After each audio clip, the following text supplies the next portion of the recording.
Optical media में तीन हमारे पास आते हैं। ऑप्टिकल मीडिया में एक आता है हमारे पास सीडीज, दूसरी आती है हमारे पास डीवीडीज, तीसरी आती है हमारे पास Blu-ray disc. CD stands for compact disc. Data इसमें एक डिस्क के ऊपर डेटा सेव होता है in the form of spiral track, single spiral track. Data यहां से शुरू होता है और इस सूरत में, स्पाइरल की सूरत में डेटा आगे की तरफ जा रहा होता है। ये जो मटेरियल होता है बीच में इसका होता है एक होल। ये जो मटेरियल होता है CD is made from thin metal alloy, ठीक है, थिन मेटल एलॉय से बनता है, या कोई इस तरह का एक light sensitive organic dye. Dye किसको बोलते हैं? एक लेयर को बोलते हैं जो इसके ऊपर जो है ना वो लगाई जाती है, ठीक है, ताकि वो लाइट को रिफ्लेक्ट बैक कर सके। और डेटा इन तीनों के अंदर स्टोर होता है in the form of, data is stored in the form of pits and lands. Pits बोलते हैं किसको? पिट्स एंड बम्प्स भी बोल सकते हैं, पिट्स एंड लैंड्स भी बोल सकते हैं आप, ठीक है। किया क्या जाता है, अब अगर आप इस पूरी डिस्क की सरफेस को आप देखें तो इस सरफेस के ऊपर ना इस तरह के सुराख से आपको नजर आएंगे, डिफरेंट विड्थ के इस तरह के सुराख से नजर आएंगे। अगर आप इसको थोड़ा सा डिटेल से देखा जाए, ये जो सी जगह होती है इसको पिट कहा जाता है, यानी कि खड्डा, और इसको क्या कहा जाता है जो कि मेन CD की सरफेस के साथ मैच कर रही होती है, उसको लैंड्स कहा जाता है। अब पिट्स बनाए किस तरह से जाते हैं? हाई इंटेंसिटी लेजर के जरिए। हाई इंटेंसिटी लेजर के जरिए कुछ लेजर इस तरह की इस्तेमाल होती है ना, इवन वो मेटल को भी पेनिट्रेट कर देती हैं। जिस तरह वेल्डिंग के पर्पज में लेजर्स इस्तेमाल होती हैं, कोई जिस तरह किसी का लॉक खोलना हो तो लेजर इस्तेमाल होती है, लॉक खुल जाता है उससे, दीवार को भी क्रॉस करके निकल जाती है लेजर, समटाइम्स सुराख करके।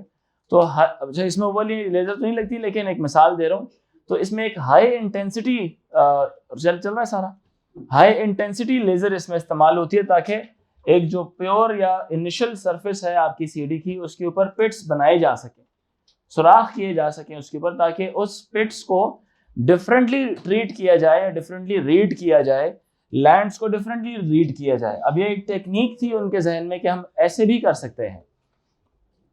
तो पिट्स एंड लैंड्स को वंस एंड जीरोस के तौर पे फिर ट्रीट किया जाता है। पिट्स एंड लैंड्स को जीरोस एंड वंस के तौर पे ट्रीट किया जाता है उनके सुराखों की बेस के ऊपर कि कितने पिट्स हैं, कितने लैंड्स हैं। तो जितने भी पिट्स होते हैं उसके हिसाब से वंस को कंसीडर किया जाता है उसमें से, और एंड जीरोस। जिस तरह यहाँ पे है, लेट्स से दैट ये 2 जीरोस हैं, फिर ये 3 वंस हैं, फिर ये 1 0 है, 1 1 है, 1 0 है, 1 1 है, फिर 0 0 0 और 0 है, फिर 1 है, 1 है, 0 0 1 1 एंड 0 0 0 0। इस तरह से ना इसको रीड किया जाता है। फिर अब रीड, सॉरी ये स्टैंडर्ड नहीं है, ये अब डिपेंड करता है कि लैंड्स को वो 1 0 कहता है या पिट्स को वो 0 कहता है। तो ये सिर्फ एक एनालॉजी दिखा रहा हूँ आपको मैं।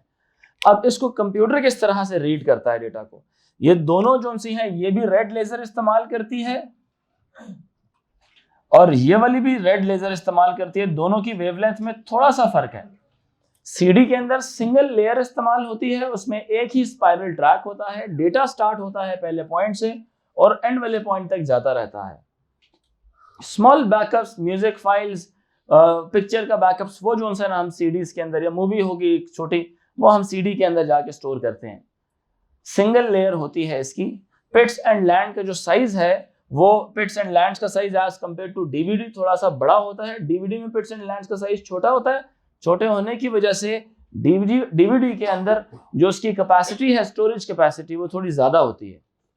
DVD की storage capacity as compare to CD क्या होती है? थोड़ी ज्यादा होती है।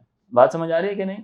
और DVD के अंदर एक और चीज भी होती है, इसमें ड्यूल लेयरिंग होती है। इसमें कहते हैं ना digital versatile disc, digital versatile disc, इसमें ड्यूल लेयर्स होती हैं। जिस तरह सैंडविच नहीं होता, ऊपर भी एक लेयर होती है और एक नीचे भी लेयर होती है। They both are separated through a polycarbonate spacer. एक बीच में ना एक बिल्कुल थिन सा जो सा है ना, थिन सा ट्रांसपेरेंट सा ना एक लेयर रखी जाती है और that is it is sandwich between the two layers of the DVD disc. अब पहले तो सीडी में एक ही डिस्क लगी हुई थी, डीवीडी में डबल लग गई है डिस्क।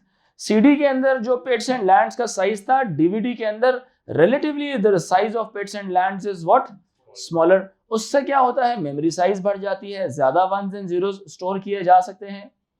उससे क्या होता है, वंस एंड जीरोस ज्यादा स्टोर किए जा सकते हैं। मेरी बात समझ आ रही है कि नहीं? अब क्या होता है इसके साथ ही, जब वंस एंड जीरोस इसमें स्टोर किए जाते हैं, डीवीडी के अंदर और सीडी के अंदर लेजर तो एक ही इस्तेमाल होती है, लेकिन दोनों की जो वेवलेंथ है वो डिफरेंट है। सीडी की जो सी वेवलेंथ है 780 नैनोमीटर्स है। यस, 780 नैनोमीटर इसकी क्या है, वेवलेंथ है। और जो डीवीडी की जो वेवलेंथ है वो कितनी है, 650 nanometres, 650 nanometres. By the way, वैसे ही जब मैं एक सोच रहा था एक बात के ये क्यों इस तरह से होता है, या दो चीजें सपोर्ट में मिली है। पहली की बात तो ये कि इसका प्लेट का साइज थोड़ा छोटा है, तो वेवलेंथ छोटी होगी तो वो भी पेनिट्रेट करके उसको रीड कर लेगी डेटा को।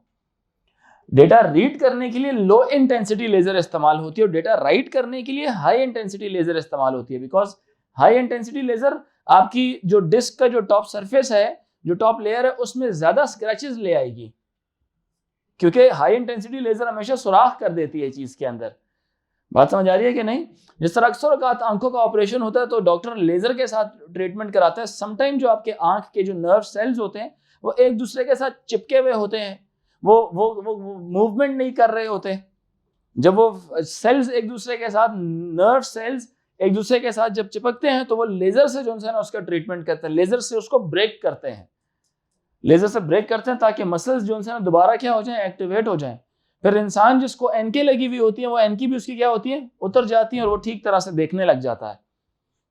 इसी तरह लेजर और बहुत सी जगहों में इस्तेमाल होता है। जैसे मिसाल के तौर पे हम लोग लेजर, बाय द वे आपको पता होना चाहिए कि पता ना भी हो तो चलो खैर है, laser is an itself an abbreviation, it is the light amplification, light A for amplification by stimulated emission of radiations. Radiations निकाली जाती है एक खास स्पीड के साथ, एक खास स्पीड के साथ। अक्सर मूवीज में आपने देखा होगा कि जो चोर होता है बैंक का लॉकर खोलने के लिए वो लेजर का इस्तेमाल करता है, लेजर टेक्नोलॉजी का। वो जो लॉकर का इतनी मोटी मेटालिक वॉल होती है उसको भी क्या कर देता है, वो काट देता है, उसको करता है ना इस तरह से।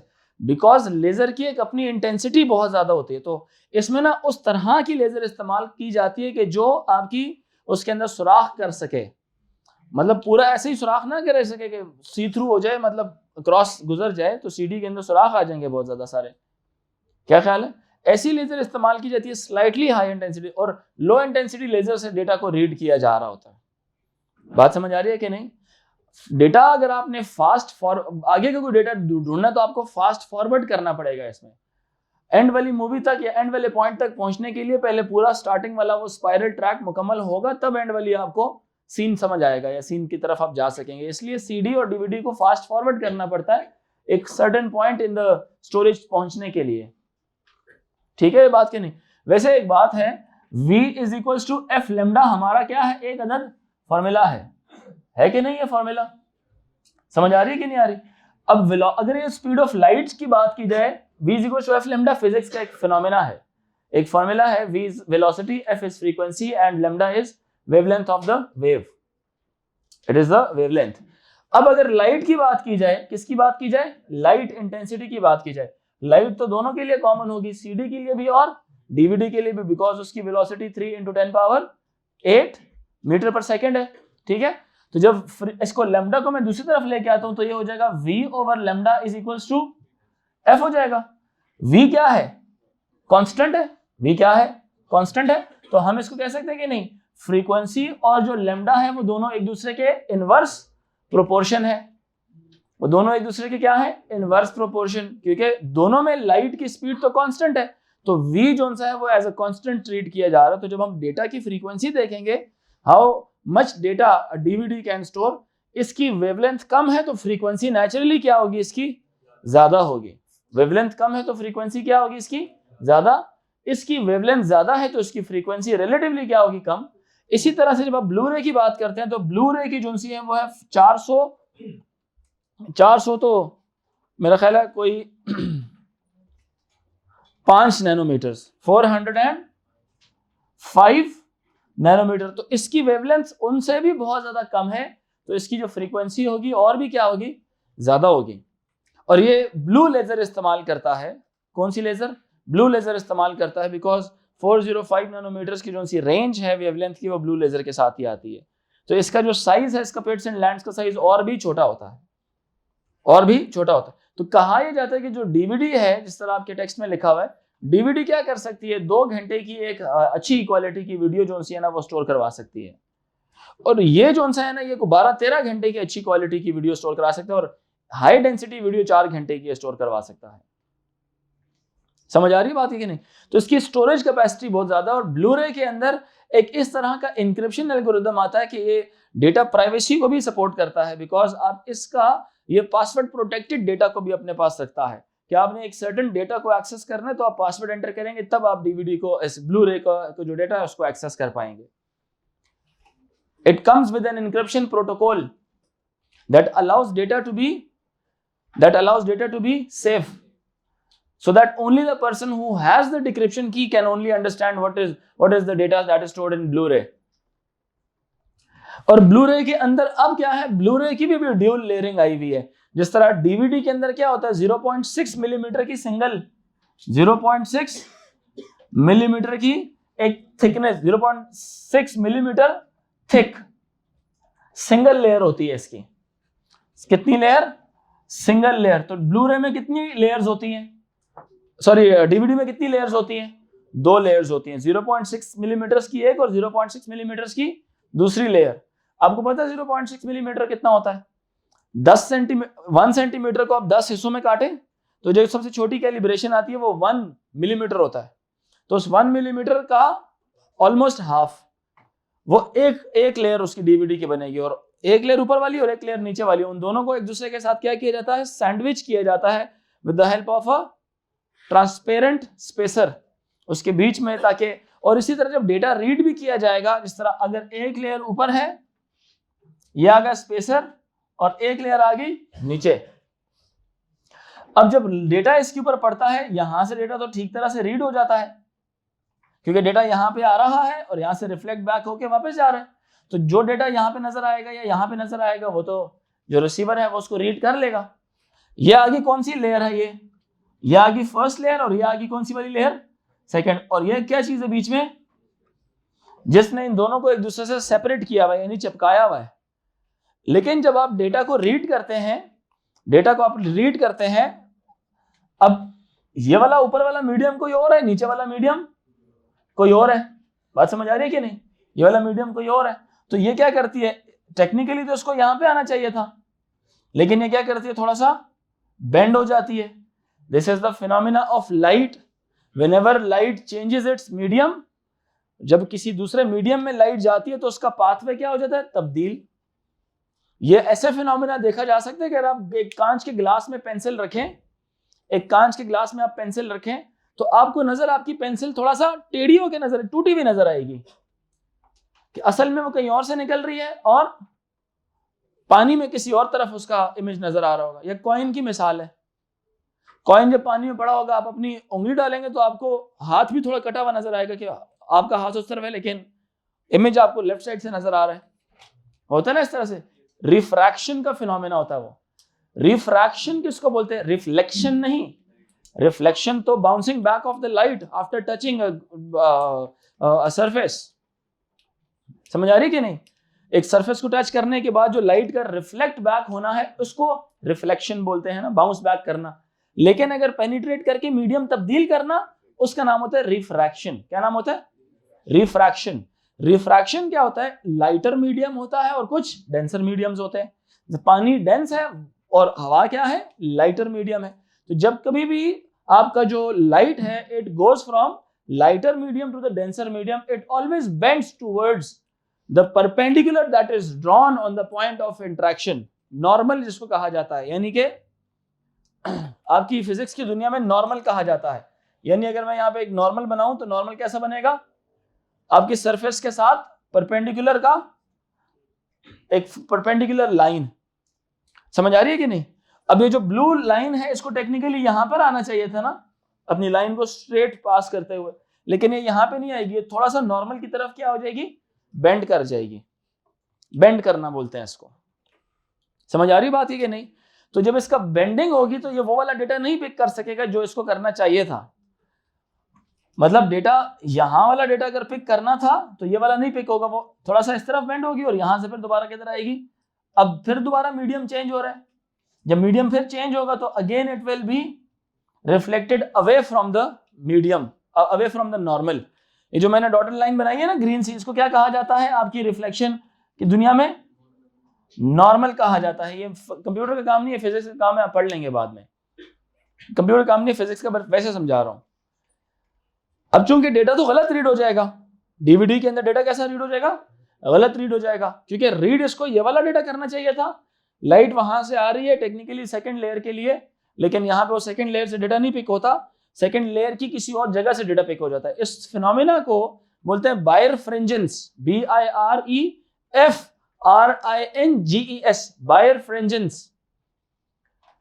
इस फिनोमेना को क्या बोलते हैं, बायरफ्रिंजेंस। एक्चुअल डेटा पॉइंट कोई और होगा और वो पिक कहीं और से कर लेगी।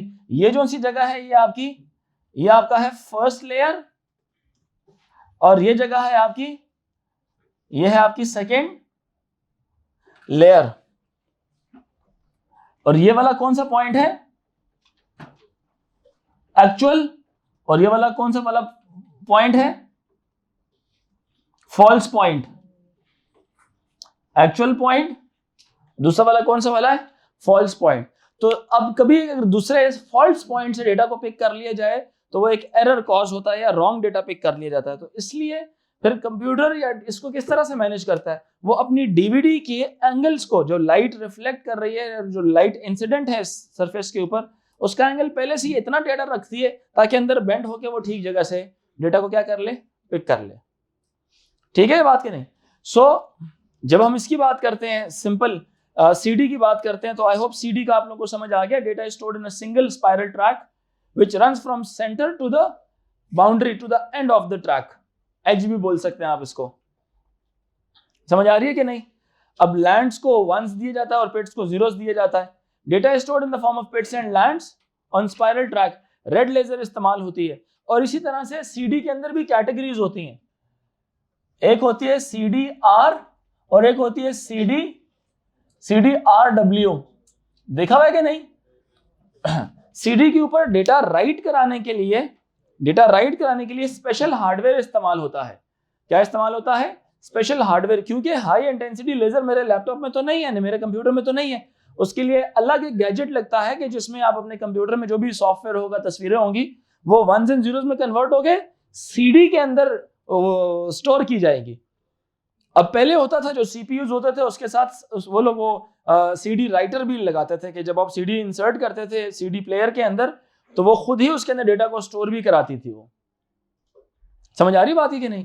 लेकिन अब CD राइट ये तो ऑब्सोलीट हो जाएगा कुछ टाइम बाद, नहीं लोग इस्तेमाल करेंगे क्योंकि डेटा डिजिटल फॉर्म में ज्यादा स्टोर किया जाएगा, सॉलिड स्टेट की सूरत के अंदर स्टोर किया जाएगा। समझ आ रही है कि नहीं? पर्सनल कंप्यूटर्स में लोग ज्यादा प्रेफर करेंगे सॉलिड स्टेट को क्योंकि ये स्पेस भी ऑक्यूपाई करता है और इसकी स्टोरेज कैपेसिटी क्या है, रिलेटिवली कम है। आपने लास्ट टाइम CD कब इस्तेमाल किया, आप जरा खुद सोचें। बहुत पहले इस्तेमाल की होगी, लेकिन अभी आपने फ्लैश ड्राइव सब इस्तेमाल करते हैं, आप लोग मेमोरी कार्ड सब इस्तेमाल करते हैं। सबको पता है फ्लैश ड्राइव पोर्टेबल होती है, साइज छोटा होता है, हैंडी होती है, ठीक है, फास्टर होती है, किसी भी पॉइंट के ऊपर जाके आप डेटा को सर्च कर सकते हैं। क्लियर है बात कि नहीं? आपने CD में कभी मूवी देखी हो तो आपको याद होगा फास्ट फॉरवर्ड करना पड़ता था अगर आप एक दफा बंद कर दें उसको तो। रिमेंबर या नहीं? याद आ रहा है ना? फास्ट फॉरवर्ड करना पड़ता था। हाँ वो सेव नहीं होता था। सही कह रहे हैं आप। जब आप अगर मूवी देखें ना फॉर एग्जाम्पल और आपने हाफ में ब्रेक किया, टीवी बंद कर दिया, तो जब दोबारा आप चलाएंगे तो फिर जीरो से चलना शुरू हो जाएगी वो। हाँ, फिर आपको हाफ तक दोबारा से उसको फास्ट फॉरवर्ड करना पड़ता था और कभी आगे निकल जाए तो फिर आप रिवर्स करके उस पॉइंट पे जाते थे कि जहां से आपने मिस किया था उस चीज को। ठीक है बात के नहीं? डीवीडी और सीडी दोनों सेम प्रोटोकॉल्स पे काम कर रहे होते हैं, सिर्फ फर्क किस चीज का है, पिट्स एंड लैंड्स का साइज छोटा होता है, उसका थोड़ा बड़ा होता है, उसकी वेवलेंथ डिफरेंट है, इसकी वेवलेंथ डिफरेंट है, उसकी सिंगल लेयर है, इसकी ड्यूल लेयर है, उसमें बायरफ्रिंजेस नहीं होती है, इसमें हो जाती है। ठीक है, थोड़ी स्टोरेज कैपेसिटी कम होती है, स्टोरेज कैपेसिटी ज्यादा, डबल से भी ज्यादा होती है इसकी, जितनी उसकी है इसकी डबल से भी ज्यादा होगी। डबल इससे ज्यादा इसलिए क्योंकि एक तो 2 लेयर्स भी है और पिट्स एंड लैंड्स का साइज भी छोटा है। ठीक है ये बात कि नहीं? अच्छा, RW का मतलब क्या था? R का मतलब होता है रीड ओनली। R का मतलब क्या होता है? Read only.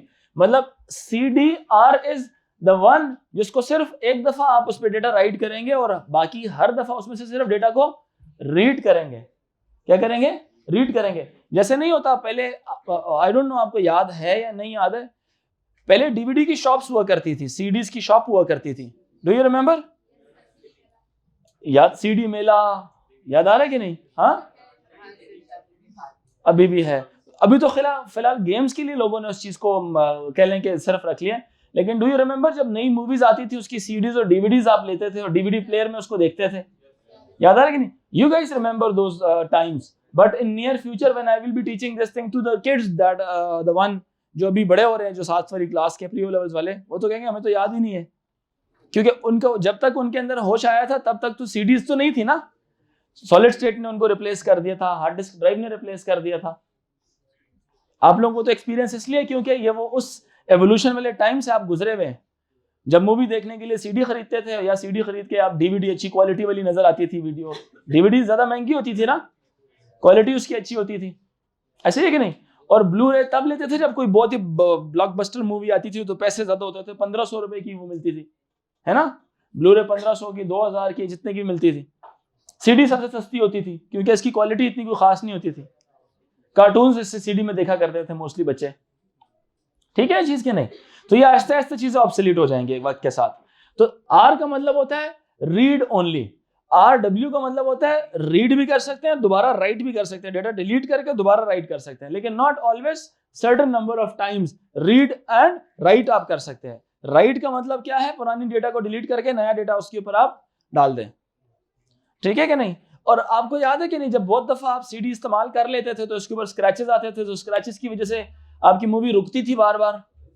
वो रुकती थी, वो एरर्स किस लिए होता था? क्योंकि वो जो स्क्रैच था, क्योंकि स्क्रैच डस्ट की वजह से आते थे। स्क्रैच किसकी वजह से आते थे? डस्ट की वजह से। डस्ट में भी तो पार्टिकल्स है ना, तो जब आप अपने उसके अंदर रखते थे सीडी प्लेयर के अंदर, उसमें अगर एक भी पार्टिकल हो और वो रोटेट करता रहे तो पार्टिकल उस पर क्या डाल देगा? स्क्रैच। उस स्क्रैच से क्या होगा? पिट्स के ऊपर फर्क पड़ेगा ना, कोई लैंड्स भी खामखा के पिट्स में कन्वर्ट हो जाएंगे। सही है? तो वो डेटा फिर 1 zeros प्रॉपर्ली ट्रांसलेट ही नहीं कर पाएगा आपका जो सिस्टम है। तो डेटा जब उसको ट्रांसलेट नहीं कर पाएगा तो जिसकी वजह से आपको हिंड्रेंस महसूस होगी, रुकावट सी, एरर, और यूं कह लें कि अनइंटरप्टेबल व्यू नहीं कर सकेंगे आप अपनी मूवी को या जो भी आप चीज विजुअलाइज कर रहे थे। Remember, DVD technology is different as compare to CD. Dual layer इस्तेमाल होती है, स्टोरेज कैपेसिटी ज्यादा होती है इसके अंदर, ट्रांसपेरेंट पॉलीकार्बोनेट स्पेसर होता है दोनों थिन लेयर्स के अंदर। The reading and writing of the second layer is also done using the red laser, which focuses at a slightly different fraction of millimeter difference as compared to the first layer. इसका मतलब क्या है? वो focus करती है थोड़ा सा fraction of a millimetre difference. जैसे मैंने आपको कहा कि ये जो लाइट रिफ्लेक्ट दूसरी लेयर से रीड करने के लिए इसको इस एंगल पे सेट किया जाता है, fraction of a millimetre difference. Millimetre difference का मतलब क्या है? इंतहाई छोटा, मिलीमीटर से भी कम, मिलीमीटर की फ्रैक्शन तक लेजर लाइट को, लुक एट माय हैंड, थोड़ा सा टिल्ट किया जाता है, इंसिडेंट लाइट को थोड़ा सा टिल्ट किया जाता है ताकि वो रिफ्रैक्ट होके उस पॉइंट पर जाके गिरे जिस पॉइंट से मैंने डेटा पिक करना था। अगर ये उसको millimetre fraction of a millimetre difference अगर उसको चेंज करेगी तो डेटा एक्चुअल पॉइंट के बजाय फॉल्स पॉइंट से डेटा पिक कर लिया जाएगा।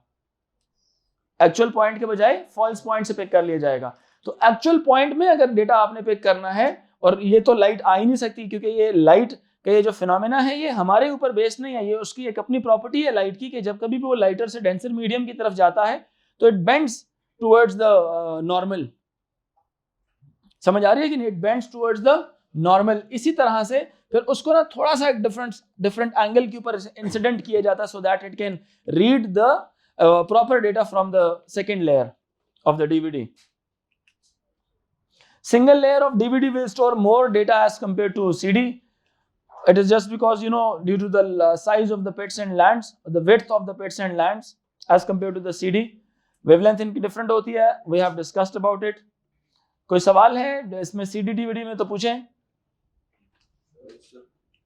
सर ये जो वेवलेंथ है इसको इंक्रीज या डिक्रीज करने से क्या फर्क होता है? कोई फर्क नहीं पड़ रहा था, सिर्फ ये फर्क पड़ रहा था क्योंकि पेट्स का साइज छोटा है तो एक छोटी वेवलेंथ वाली लाइट चाहिए होगी उसको रीड करने के लिए, तो उससे ये दोनों एक बातें एक दूसरे को सपोर्ट कर रही हैं.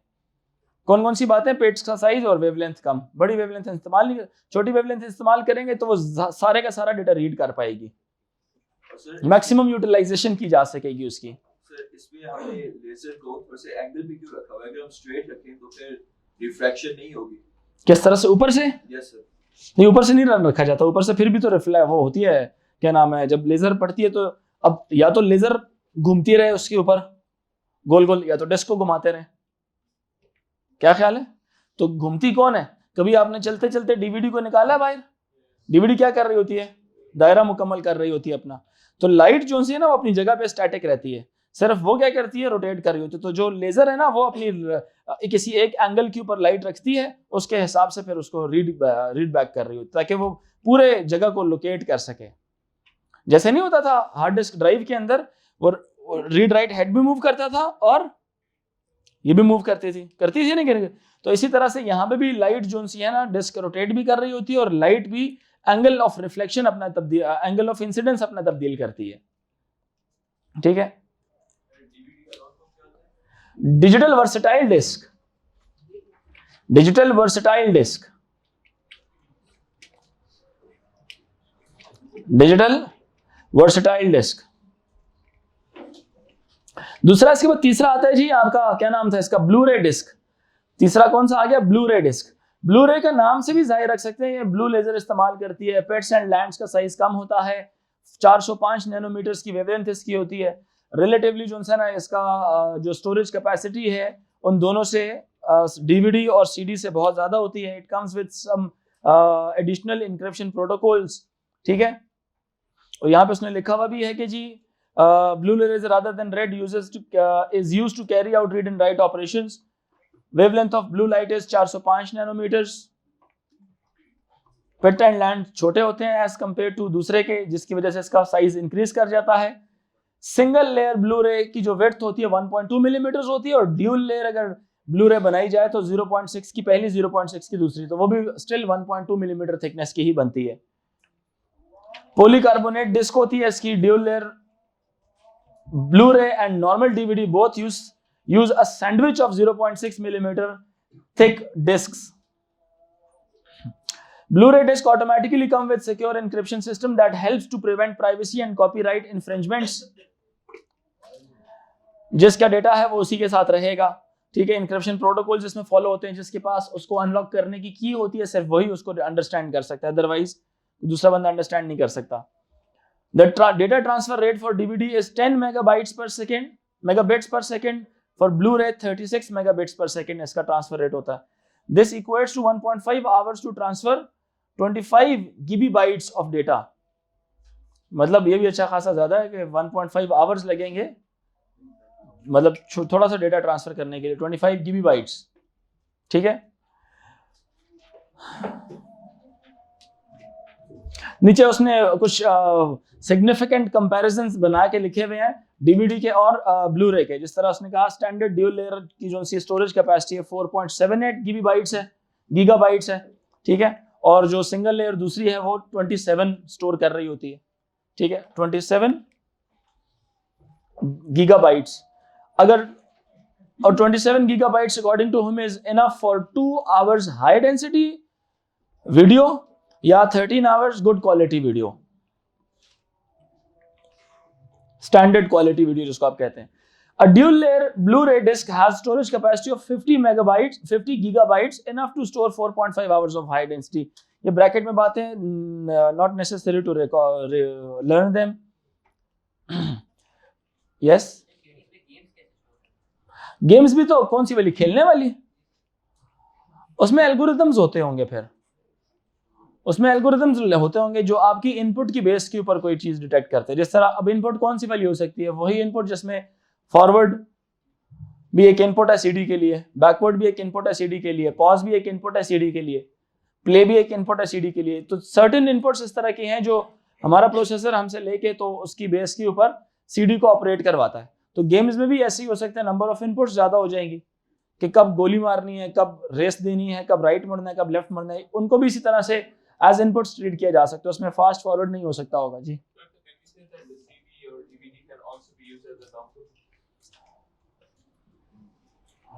करता कोई भी नहीं है, लेकिन आप सर्टेन फाइल्स आप इसमें स्टोर कर सकते हैं। सर फ्लैश ड्राइव में करते थे, आज तक कभी कोई करता नहीं है क्योंकि टेक्निक इस्तेमाल नहीं होती है, लेकिन स्टोरेज को साथ इंटीग्रेट करना होता है तो आप कह लें कर सकते हैं। मतलब इट्स अ विंडो, मतलब इसमें कोई ऐसी बात नहीं कि इट्स नॉट पॉसिबल, किया जा सकता है इसको इस तरह से।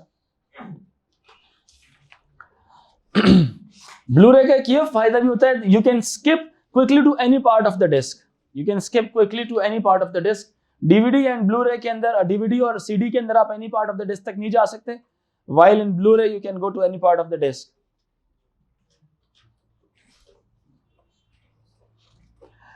Create playlist of recorded movies and television programs etc. Edit or reorder program recorded on the disc.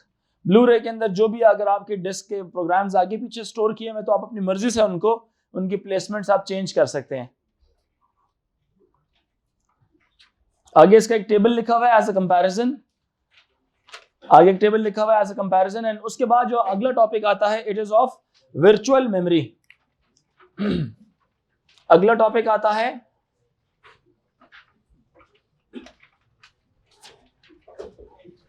अच्छा, ऑफलाइन स्टोरेज में पहले और भी हुआ करते थे। ऑफलाइन स्टोरेज में हमने एक कल जो सी बात डिस्कस की है वो कौन सी वाली की है, रिमूवेबल हार्ड डिस्क ड्राइव भी हमने कल डिस्कस कर लिया गर्ल्स एंड बॉयज। और इसके अलावा हम लोगों ने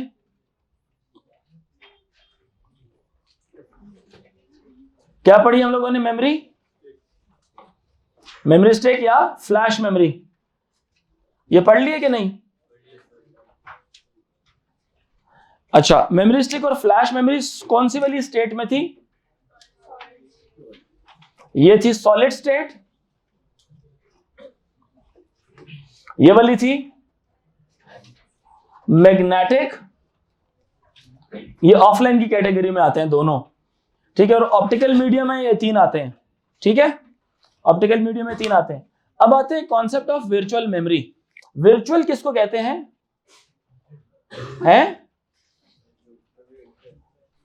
इमेजिनरी, हाँ या ना? ख्याली, पलाव नहीं, ख्याली कोई आइडिया, ख्याली मेमोरी। मेमोरी हम किसको कहते थे? Do you remember? मैंने कहा था दो अल्फाज इस्तेमाल होते हैं, एक मेमोरी और एक स्टोरेज। मेमोरी किसके लिए होगा? प्राइमरी के लिए। और प्राइमरी में वो जिसके साथ यूजर्स इंटरेक्ट करते हैं वो कौन सी मेमोरी होती है? रैम। रोम के साथ हमारा लेने देना नहीं होता, हम राइट नहीं कराते, हम सिर्फ उसको रीड कर रहे होते हैं। जो कंटेंट्स हैं वो तब्दील होते हैं रैम के। तो RAM is a volatile while ROM is a non volatile memory. तो जब हमारी RAM some time when RAM has maximum data या रैम के पास जगह ना हो और नए नए सॉफ्टवेयर आना शुरू हो जाए तो रैम क्या करेगा उनके लिए? Let's say RAM is already occupied by the pre-stored programs or installed with the pre-stored softwares. RAM is already running multiple softwares and RAM is currently what? Full. For example, RAM क्या है? पूरी की पूरी full हुई पड़ी है। इसके अंदर जितना भी डेटा था इसके पास अब मजीद और जगह नहीं है डेटा को क्या करने के लिए? स्टोर करने के लिए। मेरी बात समझ नहीं आ रही? सबको समझ आ रही है कि नहीं? सब बच्चे बताएं। अच्छा, एनी कंफ्यूजन? यहां तक कंफ्यूजन है? अब होगा क्या? मिसाल के तौर पे this location is already what? Busy. ये भी क्या है? बिजी। ये भी क्या है गर्ल्स? बिजी। ये भी क्या है? ये सारे क्या है? बिजी है। मतलब बिजी का मतलब क्या है? They are performing some task, they are being used by the processor to do something. Let's say that, जरा सुनना मेरी बात, let's say that कि processor is storing some software in this place, some software in this place, some other task in here, and it is already busy, but still there is something else that want to come and be part of the processor, or it wants some time of the processor. Processor का वक्त उसको चाहिए, like it needs some processing. तो computer फिर क्या करेगा? Computer क्या करेगा? यहां पे पड़ी हुई है आपकी क्या चीज? ये क्या है? Yes, what is this? This is hard disk drive. ये क्या है? This is hard disk drive. Hard disk drive में क्या चीज होगी? सेक्टर्स होंगे और ट्रैक्स होंगे. सेक्टर्स होंगे और ट्रैक्स होंगे. तो कुछ जगह जो सी है वो इस तरह से एलोकेट कर ली जाएगी. कुछ जगह हार्ड डिस्क की कुछ जगह एलोकेट कर ली जाएगी. इस एतबार से मिसाल के तौर पे, बच्चों बात समझ आ रही है? इस एतबार से एलोकेट कर ली जाएगी कि अब अगर तो ये सेक्टर्स नजर आ रहे हैं जिसको मैं शेड कर रहा हूं, डिफरेंशिएट कर रहा हूं, सेक्टर्स नजर आ रहे हैं. अब ये जगह एलोकेट कर दी गई किस काम के लिए? कि अगर तो रैम बिजी है तो और नया प्रोग्राम आना चाह रहा है, उसको प्रोसेसिंग की रिक्वायरमेंट है, तो वो रैम में नहीं स्टोर होगा, वो इसको कंसीडर कंप्यूटर करवाएगा कि यार ये भी थोड़ी देर के लिए समझ लो कि ये क्या है, आपकी रैम है. इस सिर्फ चंद एक सेक्टर्स को स्टेटस दे दिया जाएगा कि ये रैम है. क्या स्टेटस दे दिया जाएगा? कि ये रैम है, ताकि अगला डेटा जब आएगा किसके अंदर? एक्चुअल रैम के अंदर. तो एक्चुअल रैम में स्टोर नहीं होगा, वो होगा हार्ड डिस्क ड्राइव की वो एक खास जगह which was allocated as virtual RAM, and it was called as a virtual RAM. It was not the real RAM, but temporarily the status of that certain part of the hard disk was changed from hard disk to the RAM. Status was changed. मेरी बात समझ आ रही है कि नहीं? The status was change कर दिया गया था उसका. तो जब प्रोसेसर अपना डेटा, मिसाल के तौर पे प्रोसेसर इस वक्त किस से इंटरैक्ट कर रहा था? इससे इंटरैक्ट कर रहा था. प्रोसेसर इससे इंटरैक्ट कर रहा था, इसके पास जगह नहीं बची, तो दरमियान में एक और जोन सा है, एक और न्यू एंटिटी आई थी. न्यू एंटिटी का नाम इसने क्या रखा हुआ है? एक एडिशनल एंटिटी इसने बनाई थी. जरा आगे दिखाएं. कि जो एलोकेट करेगा मैप, उसने कहा था भाई ये यहां पे एक मैप इस्तेमाल होगा. तो मैप के पास डेटा आएगा. आप देख लें, आपके पास डेटा प्रोसेसर इसको नहीं भेजेगा, मैप के पास भेजेगा.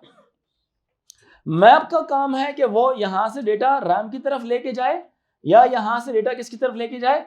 हार्ड डिस्क की तरफ लेके जाए. समझ आ रही है कि नहीं? यानी कि यूं समझ लें कि एक लिंक करने वाला एक सॉफ्टवेयर होगा. वो ये देखेगा, तो वो जो रखें, डिस्टर्ब ना करें, वो ये देखेगा कि अगर तो यहाँ पे जिस तरह मिसाल के तौर पे एग्जांपल उसने दी हुई है कि जी 5 प्रोग्राम्स हैं. Program number 0, program number 1, program number 2, number 3 और नंबर 4. और यहां पे आपके पास जगह ही कितनी है? 0, 1, 2, 3 और चले हम 5 तक बना लेते हैं, एंड 4 फॉर एग्जाम्पल. यहां पे अब ये सारे क्या हो गए हैं? बिजी हो गए हैं. अब यहां पे अगर इसको प्रोग्राम नंबर 0 भी स्टोर करवाना है मेन मेमोरी में, 1, 2, 3, 4 और 5, ये सारे उसने स्टोर करवाने हैं, तो ये भी रैम में जाके पहले स्टोर हो जाएगा. लेट से यहां पर ये भी स्टोर हो जाएगा, लेट से यहां पर ये स्टोर हो जाएगा, कहीं भी और स्टोर हो सकता है. ये तो प्रोग्राम्स है ना, तो मैं सिर्फ program number 0, program 1, program 3, program 4 और प्रोग्राम 2 यहां पे आके स्टोर हो जाएगा.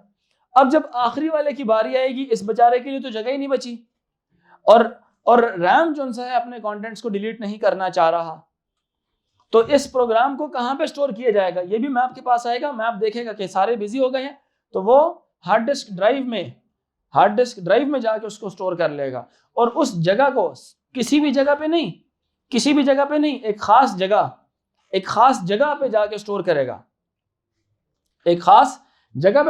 करेगा. हार्ड डिस्क ड्राइव की और उसको ऐसे एज्यूम किया जाएगा कि it is part of the RAM. इससे परफॉर्मेंस तो डाउन होगी, कंप्यूटर तो स्लो हो जाएगा, डिग्रेड हो जाएगी कंप्यूटर की परफॉर्मेंस, बिकॉज बहुत ज्यादा रीड राइट ऑपरेशंस रिक्वायर्ड होंगे। बार बार प्रोसेसर जो है ना डेटा मैप को देगा, मैप हार्ड डिस्क ड्राइव में से डेटा फेच करेगा, रीड राइट ऑपरेशंस बहुत ज्यादा परफॉर्म करने पड़ेंगे फिर हार्ड डिस्क ड्राइव के साथ। Additional excessive read write operations perform होंगे, वो वाले ऑपरेशंस जो कि किसके थे, रैम के ऑपरेशंस थे। तो अब वो कौन परफॉर्म कर रहा है, hard disk drive. Hard disk drive अब वो ऑपरेशंस परफॉर्म कर रहा है और उन ऑपरेशंस की वजह से थोड़ा सा प्रॉब्लम डिस्क में भी आती है, क्योंकि डिस्क ने तो अपनी रीड राइट्स करने थे ना, अब आप उससे एडिशनल भी रीड राइट ऑपरेशंस परफॉर्म करवा रहे हैं। रैम की रीड राइट ऑपरेशंस बहुत ज्यादा होते हैं as compare to hard disk drive. तो जब आप हार्ड डिस्क ड्राइव में बहुत ज्यादा सारे रीड राइट ऑपरेशंस करवा रहे होते हैं तो उसकी जितनी लाइफ होती है वो लाइफ जल्दी एक्सपायर हो जाती है, लाइफ जल्दी आपकी हार्ड डिस्क ड्राइव की एक्सपायर हो जाती है और उसका रीड राइट हेड खराब हो जाता है। फिर समझ आ रही बात है कि नहीं? इसको बोलते हैं, इस खराबी को बोलते हैं डिस्क थ्रैशिंग। क्या बोलते हैं? डिस्क थ्रैशिंग बोलते हैं। क्या बोलते हैं इसको? Disk, because too many read write operations on the hard disk drive will cause the, you already studied that, right? कि by increasing the size of the RAM, the performance, the speed or the processing of the computer will be faster. हाँ जी, solid state भी use हो सकती है। Disc thrashing फिर hard disk drive में होगी, तो डिस्क थ्रैशिंग का फिनोमिना नहीं है, ठीक है। सेकेंडरी स्टोरेज को तो इसके बाद ये भी कहा जा सकता है कि जी वर्चुअली रैम के पास कितनी वो है, अनलिमिटेड मेमोरी है। फिर तो इस तरह रैम के पास वर्चुअली तो अनलिमिटेड मेमोरी है, एक इसकी अपनी और एक पूरी की पूरी हार्ड डिस्क के अंदर जितनी भी जगह अवेलेबल है सारियों को रैम के तौर पे इस्तेमाल करा लें। ये बात समझ आई कि नहीं आई? क्योंकि हार्ड डिस्क ड्राइव का अगर ये पोर्शन उसने रैम के लिए, अभी एक प्रोग्राम था तो ये पोर्शन उसने एलोकेट कर लिया, दूसरा प्रोग्राम और दूसरा भी एलोकेट कर लेगा, वो कहेगा अच्छा इसको भी मैं रैम के तौर पे इस्तेमाल करता हूँ, तीसरे को भी रैम के तौर पे इस्तेमाल करता हूँ, चौथे को भी रैम के तौर पे इस्तेमाल करता हूँ। तो वर्चुअली कहा जाए, मतलब हाइपोथेटिकली कहा जाए, सुन रहे कि नहीं, हाइपोथेटिकली कहा जाए तो hard disk drive completely can be used to act like a RAM, it can be used to act like a RAM hypothetically. So that is why people say that कि RAM never gets run out of memory. RAM never runs out of memory. RAM की memory कभी भी खत्म नहीं होती है, लेकिन ये जो लोग कहते हैं ना कभी भी नहीं होती, बिकॉज उनके सिस्टम में एक चीज डिप्लॉयड होती है, क्या कि part of the RAM if it is busy then hard disk drive is always available for the backup, although it will be slow but it will act as a RAM for some time until the softwares are deleted from the RAM. Clear हो रही है मेरी बात क्या नहीं? समझ आ रही है सारों को? कोई कंफ्यूजन है जी? नहीं, डिस्क नहीं कर सकते इस तरह से, क्योंकि रैम की जो सी टेक्नोलॉजी वो ट्रांजिस्टर कैपेसिटर से या नैंड चिप से बनी हुई है, तो अदरवाइज जो है ना, क्योंकि ये ऐसा नहीं है, आर्किटेक्चर तब्दील करना पड़ेगा, फिर आर्किटेक्चर तब्दील करना पड़ेगा। एक आर्किटेक्चर किस तरह का है जिसमें डेटा को टेम्परेरीली स्टोर कराया जाए, उसका काम ही क्या हो, टेम्परेरी स्टोरेज। ये उसी तरह की मिसाल है कि हम अपने जिस्म के अंदर क्यों नहीं एक ही डब्बा बना दें, दिल का काम भी वही करे, लंग्स का काम भी वही करे, स्टमक भी वही हो, पैंक्रियास भी वही हो, किडनीज भी वही हो, इंटेस्टाइन भी वही हो और पेट के अंदर सब कुछ वही हो। So it is not possible, हर एक component is specialised for its own purpose, ऐसा है कि नहीं? तो एक बात तो बड़ी अच्छी होगी कि सारे, जिस तरह कल भी एक बच्चा डिस्कस कर रहा था A2 की क्लास में, तो हमने कहा कि जी ये तो बड़े एक मुसलमान होने की निशानी है कि आप कहते हैं कि सब लोगों का एक ही मजहब हो, है सब लोगों का एक ही मजहब हो तो मसले क्रिएट नहीं होंगे, सारों ने मजहब क्यों मुख्तलिफ रखे हुए हैं, सब लोगों ने एक ही गाड़ी खरीदी हो, लोगों के पास चॉइस ना हो, सब ने एक ही तरह के कपड़े पहने हो, सबके एक ही तरह के बाल हों, सबका एक ही तरह के गैजेट हो, तो ये तो इसी तरह से है। तो ऐसे मुमकिन नहीं है, ठीक है, कई जगह में मुमकिन हो सकता है लेकिन कई जगह पे मुमकिन नहीं हो सकता। क्या ख्याल है? जब मुमकिन नहीं हो सकता, हर एक गैजेट की, मशीन की एक अपनी लिमिटेशन है। It is the same thing कि आप जो माउस है, माउस को स्क्रीन क्यों नहीं बना सकते, क्योंकि स्क्रीन एक मुख्तलिफ मटेरियल से बनती है, उसका पर्पस डिफरेंट है, इसका पर्पस डिफरेंट है। ये स्टोरेज है लॉन्ग टर्म की, वो टेम्परेरी है। बहुत सारे प्रोसेसर के इस तरह के टास्क होते हैं जो परमानेंट नहीं होते, टेम्परेरी होते हैं। तो टेम्परेरी टास्कों के लिए उसको यही चाहिए होगा, इसको फर्क नहीं पड़ता अगर बार बार इसको रीड राइट किया जाए, इसको फर्क पड़ेगा। इसको क्या फर्क पड़ेगा, ये स्लो हो जाएगी, खराब हो जाएगी अगर, क्योंकि देखिए ना जिस तरह मैथ्स का एक सवाल है, सवाल आपके सामने आता है, कंप्यूटर ने आपको सिर्फ जवाब देना है, तो जो बीच में सारे स्टेप्स हैं, बेशक 3 लाइन का स्टेप है या 300 पेजेस का स्टेप है, वो रैम के साथ एसोसिएटेड है, आपको तो सिर्फ आंसर दिखाया जाता है अगर कंप्यूटर से कोई सवाल सॉल्व करवाएंगे तो।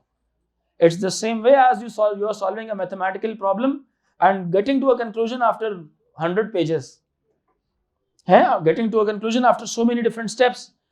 This is the same process with the processor and your computer. It performs those intermediary tasks and finally give you the solution or the execution of that instruction or the task that you was supposing from the processor to perform. Otherwise तो काम वही होता कि directly काम चल रहा होता। जी आपका सवाल हो गया, ठीक है, तो this is basically disk thrashing, ठीक है, क्लियर हो गए सारे बच्चों को। अच्छा बाकी नेक्स्ट क्लास में।